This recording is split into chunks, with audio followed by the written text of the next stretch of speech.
Good morning friends, GK उत्साह YouTube channel में आपका हार्दिक स्वागत है। दोस्तों, आज हम पढ़ेंगे 22 अप्रैल का करंट अफेयर्स और हमारे भविष्य में होने वाले एग्ज़ाम के पॉइंट ऑफ व्यू से जो क्वेश्चन इंपॉर्टेंट हैं वो न्यूज़ देख लेते हैं। तो पहले जो हमारी न्यूज़ है आज 22 अप्रैल की, 22 अप्रैल यानी कि 21 अप्रैल का जो घटना है वही है जिसको हम 22 अप्रैल के रूप में पढ़ रहे हैं और हमारे आगे होने वाले एग्ज़ाम के पॉइंट ऑफ व्यू से। तो यहाँ DRDO ने सैनिकों के लिए विकसित किया ऑक्सीजन वितरण प्रणाली। तो रक्षा एवं अनुसंधान विकास संगठन DRDO ने अत्यधिक ऊंचाई वाले क्षेत्रों में सेवारत जो सैनिक हैं कोविड-19 के रोगियों के लिए एक SpO2 आधारित पूरक ऑक्सीजन वितरण प्रणाली विकसित की है। और ये ऊंचाई वाले क्षेत्रों में जहाँ ऑक्सीजन की कमी होती है वहाँ ऑक्सीजन पहुँचाने के लिए वितरण प्रणाली के लिए DRDO का एक प्रयास है जो हमारी सेना में कार्यरत सैनिक है उनकी हेल्प या सहयोग के लिए। अब हम देख लेते हैं हमारी इस न्यूज़ से इम्पोर्टेंट जो हमारे क्वेश्चन बनने की संभावना है जो फ्यूचर में हमारे किसी भी एग्जाम में। तो DRDO के जो अध्यक्ष हैं डॉक्टर सतीश रेड्डी साहब हैं। DRDO का मुख्यालय नई दिल्ली में और DRDO है वो इसकी स्थापना 1958 में हुई थी। अब आगे देखते हैं हमारी अगली जो न्यूज़ है कि राष्ट्रीय लोक सेवा दिवस सिविल सर्विसेज डे है वो मनाया जाता है 21 अप्रैल को।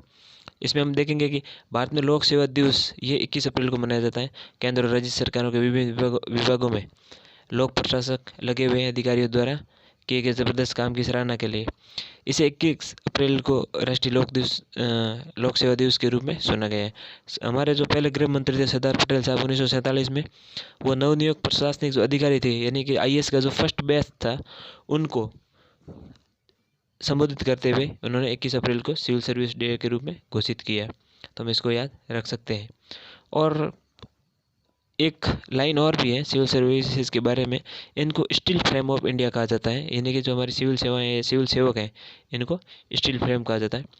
और क्योंकि ये एक तरह से रीढ़ की हड्डी है, यही जो सरकार या फिर कार्यपालिका विधायिका जो भी योजनाएं बनाती है उसको क्रियान्वयन या फिर इम्प्लीमेंटेंस का जो काम है वो हमारे लोक सेवक या सिविल सर्वेंट ही करते हैं, इसलिए इसको स्टील फ्रेम ऑफ इंडिया कहा जाता है।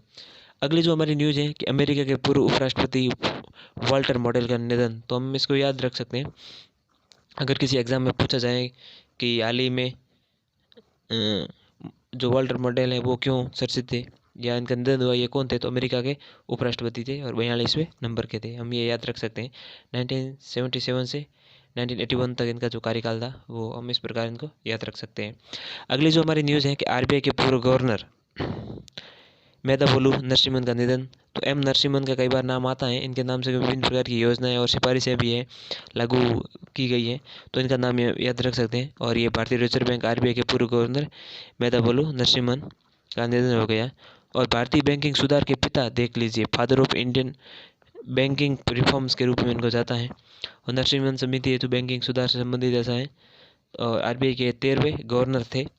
इनका जो कार्यकाल था 1977 से 2 मई 1977 से 30 नवंबर 1977, कम समय तक ये रहा था लेकिन ये RBI गवर्नर ज़रूर थे। अब अगली जो हमारी न्यूज़ है वो कुछ इस प्रकार है, क्यूबा के नए राष्ट्रपति होंगे मिगेल डियाज कैनल। तो इनको हम इनके नाम से याद रख सकते हैं। आगे हमारे अगर किसी एग्जाम पूछा जाए तो राहुल कास्त्रो के इस्तीफा के बाद मिगेल मारियो डियाज कैनल को आधिकारिक रूप से कम्युनिस्ट पार्टी ऑफ क्यूबा के पहले सचिव के रूप में शपथ दिलाई गई और ये क्यूबा के राष्ट्रपति होंगे।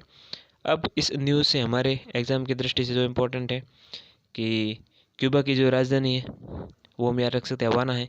और क्यूबा महाद्वीप क्यूबा ये उत्तरी अमेरिका में पड़ता है तो हम इतना याद रख सकते हैं।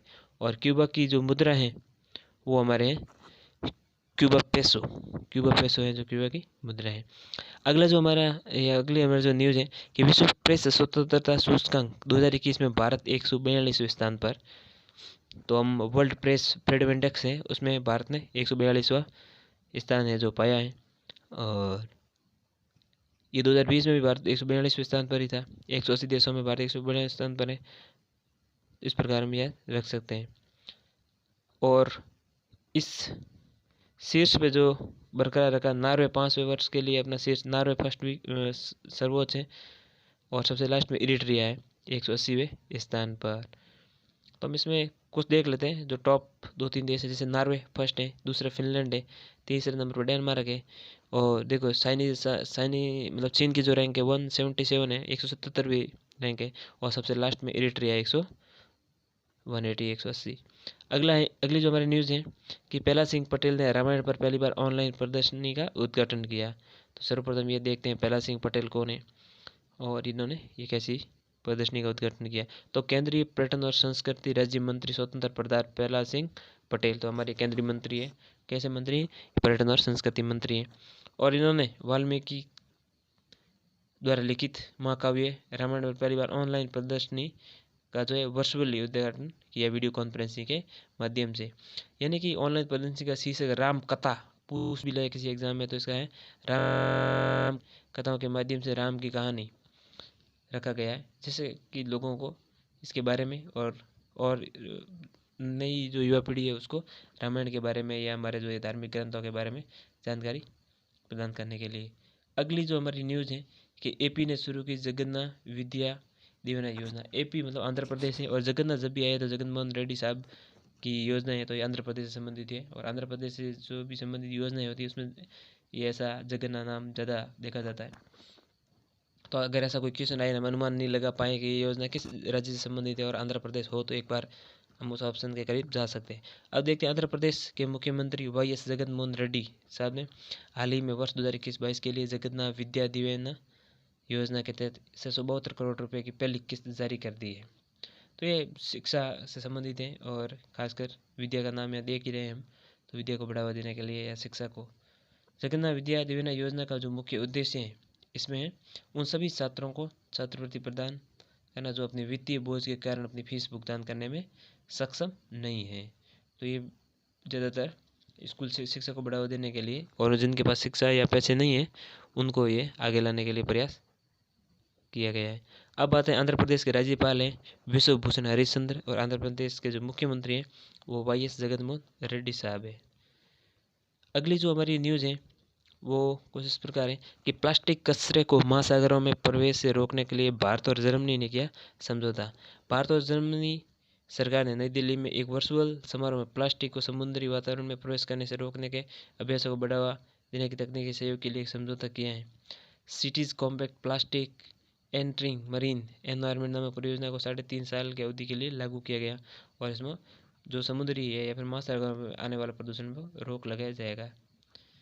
और इसमें हम याद रख सकते हैं हमारे एग्ज़ाम के पॉइंट ऑफ व्यू से कि जर्मनी की राजधानी और जर्मनी की चांसलर है वो एंजेला मर्केल है, ये याद रख सकते हैं। अगली जो हमारी न्यूज़ है वो है कुछ इस प्रकार है टिहरी में किया गया ITBP water sports and adventure institute का उद्घाटन। तो उत्तराखंड के में टिहरी बांध हमें पता है भागीरथी नदी भी उत्तराखंड में है, तो उत्तराखंड के टिहरी जिले में या फिर टिहरी क्षेत्र बांध में भारत सीमा पुलिस बल जो है उनके द्वारा sports and adventure institute VSAI ये याद रख सकते हैं क्योंकि water sport and adventure institute है। VSAI की फुल फॉर्म क्वेश्चन आ जाएगा हाल ही में VSAI फुल फॉर्म क्या है इसका सरसा मेरा, तो ये हम याद रख सकते हैं। और इसका उद्घाटन शुक्रवार को मुख्यमंत्री श्री तीरथ सिंह रावत ने किया और खेल मंत्री किरेन रिजिजू ने किया, दोनों ने मिल गए। और ITBP का पर्वतारोहण और स्कीइंग संस्थान स्वतंत्र रूप से संस्थान को चलाएगा जो हवाई जल और भूमि संबंधित खेल एडवेंचर गतिविधियों को प्रशिक्षण प्रदान करेगा। तो ये न्यूज़ याद रख सकते हैं। और इसमें 200 हर साल 200 युवाओं को खेल में प्रशिक्षण देने का लक्ष्य रखा गया है।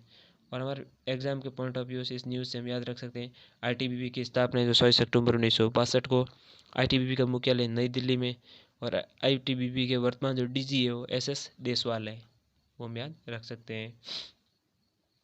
अगली हमारी न्यूज़ है प्रियंका मोइते माउंट अन्नपूर्णा को फतह करने वाली पहली भारतीय महिला बनी। तो पश्चिमी महाराष्ट्र के सतारा की प्रियंका मोइते ने विश्व की 10वीं सबसे ऊंची चोटी, ये जो अन्नपूर्णा है ये सबसे 10वीं सबसे ऊंची चोटी है, इसको फतह कर लिया, हासिल किए और इसकी ऊंचाई 8000 मीटर से भी अधिक है। अगली जो हमारी न्यूज़ है वो है JMM चुनावी बॉन्ड दाता का नाम घोषित करने वाली पहली पार्टी बनी। अब सबसे पहले पार्टी कहाँ की है तो झारखंड या इसकी full form Jharkhand Mukti Morcha JMM पहली पार्टी है जिसने उस निकाय का नाम घोषित किया है जिसने चुनावी बॉन्ड के लिए के माध्यम से दान दिया है। और पार्टी की 2019-20 के योगदान रिपोर्ट में 1 करोड़ रुपए की दान घोषणा जो है की गई थी। झारखंड में सत्तारूढ़ दल की योगदान रिपोर्ट के अनुसार दान एल्यूमिनियम और तांबा निर्माण कंपनी हिंडाल्को द्वारा किया गया है। तो इस कंपनी द्वारा इसमें दान किया गया। तो इस प्रकार ये एक ऐसी पार्टी बन गई है जो अपनी जो संदा देगी, राजनीतिक संदा देगी, उसका अब नाम लेके सुनाई बॉन्ड के माध्यम से योगदान देगा, उनका नाम बताए कि सार्वजनिक करेगी कि ये जो पार्टी संस्था व्यक्ति है जिसने हमारी पार्टी को या फिर जेएमएम को जो संदा या दान दिया है। अब देखो झारखंड के मुख्यमंत्री हेमंत सोरेन साहब है और राज्यपाल श्रीमती द्रौपदी मुर्मू, ये हम याद रख सकते हैं। अगली जो हमारी न्यूज़ है कि नासा के इंजीनियोटी हेलीकॉप्टर ने मंगल के लिए भरी उड़ान। तो नासा के छोटे हेलीकॉप्टर इंजीनियोटी ने मंगल ग्रह पर दूसरे ग्रह पर पहले संचालित उड़ान और सतह से कुछ मीटर ऊपर ही सफलतापूर्वक उड़ान भरी है। तो ये हम याद रख सकते हैं। और इस न्यूज़ से हमारे जो इम्पोर्टेंट है वो हम याद रख सकते हैं। नासा कार्यवाहक प्रशासक है स्टीव जुर्सी और नासा का मुख्यालय है वो वाशिंगटन डीसी संयुक्त राज्य अमेरिका में, ये याद रख सकते हैं। और नासा की स्थापना 1 अक्टूबर 1958 को हुई थी। इस प्रकार आज की 22 अप्रैल की हमने करंट अफेयर की न्यूज़, इंपॉर्टेंट न्यूज़ है उनको देखा जो हमारे एग्जाम के पॉइंट ऑफ व्यू से इंपॉर्टेंट है। तो आशा करता हूँ निश्चित तौर पे इस वीडियो से आपने कुछ सीखा ही होगा। अगर आपको ये वीडियो पसंद आया हो तो इसको लाइक करिए, शेयर कीजिए, कमेंट कीजिए और चैनल को सब्सक्राइब कीजिए। धन्यवाद।